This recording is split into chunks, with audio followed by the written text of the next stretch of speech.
name is Rosana Antolí. I'm a Spanish artist living in London. My artistic practice is multidisciplinary. It comes from drawing, painting, sculpture, video, but I always have a performative methodology within it.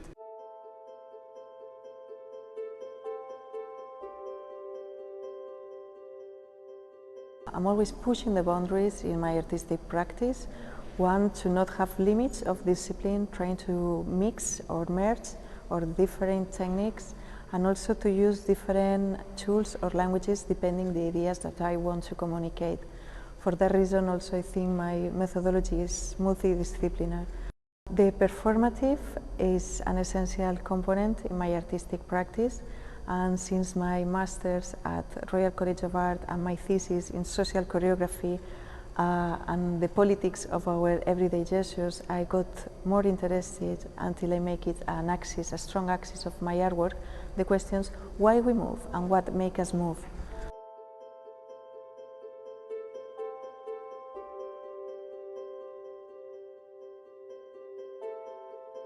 Chaos Dancing Cosmos is an installation, a sculptural installation that was originated in 2016 thanks to the commission of Joan Miró Foundation in Barcelona, and it was born because of my need of breaking the bidimensionality of the painting and the drawing. I wanted to break that static component that the painting had, but I also didn't want to miss the pulsions that drawing have with your hand, this direct connection between your brain and your hand.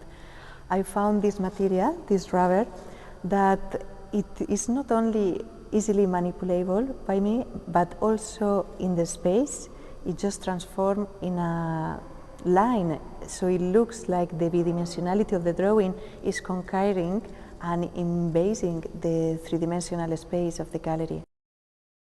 This installation has been transforming and changing through the years, and I feel that it goes in coherence with the evolution of my artistic research, and it has passed from the bidimensionality of the wall, where still I have this reminiscence of the painting traditional structure on me, until conquering the whole room or the whole gallery space with it. We have exhibited in places such as Centro Cibeles Palace in Madrid or Tate Modern Museum in London, where we used 2 kilometers of rubber in the whole floor of the museum.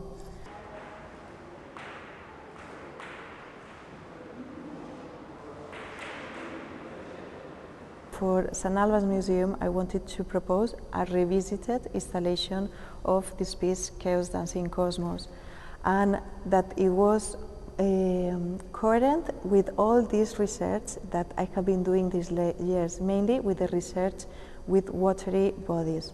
So here for the museum we have new elements that I incorporate to the sculpture, like these metallic pieces that we have here, the copper that was only presented once before, and here in the installation we have more copper that also have a dialogue with the beautiful chandeliers that we have in the room. And we also have these wood hands that we have on the floor accompanying the movement, the hypnotic movements of the motors.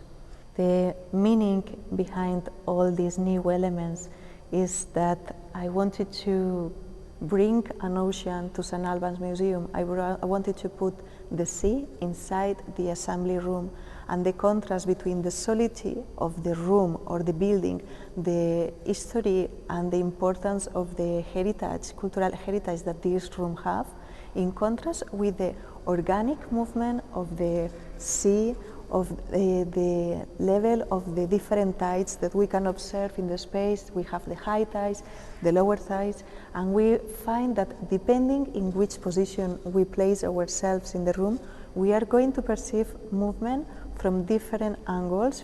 It's going to be a relaxed sensation, it's going to be more confusing, more tensionate, and all these different dialogues and translation between the active viewer that is invited to walk through the room and to perceive the installation in different ways.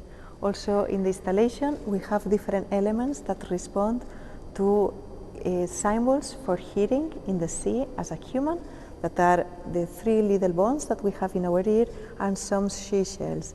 All these elements are creating this poetic of the entanglement in the installation. So all these lines distributed in the space, they work like a translation of movements, architecture, and words, all of them related with St Albans Museum, related with my practice.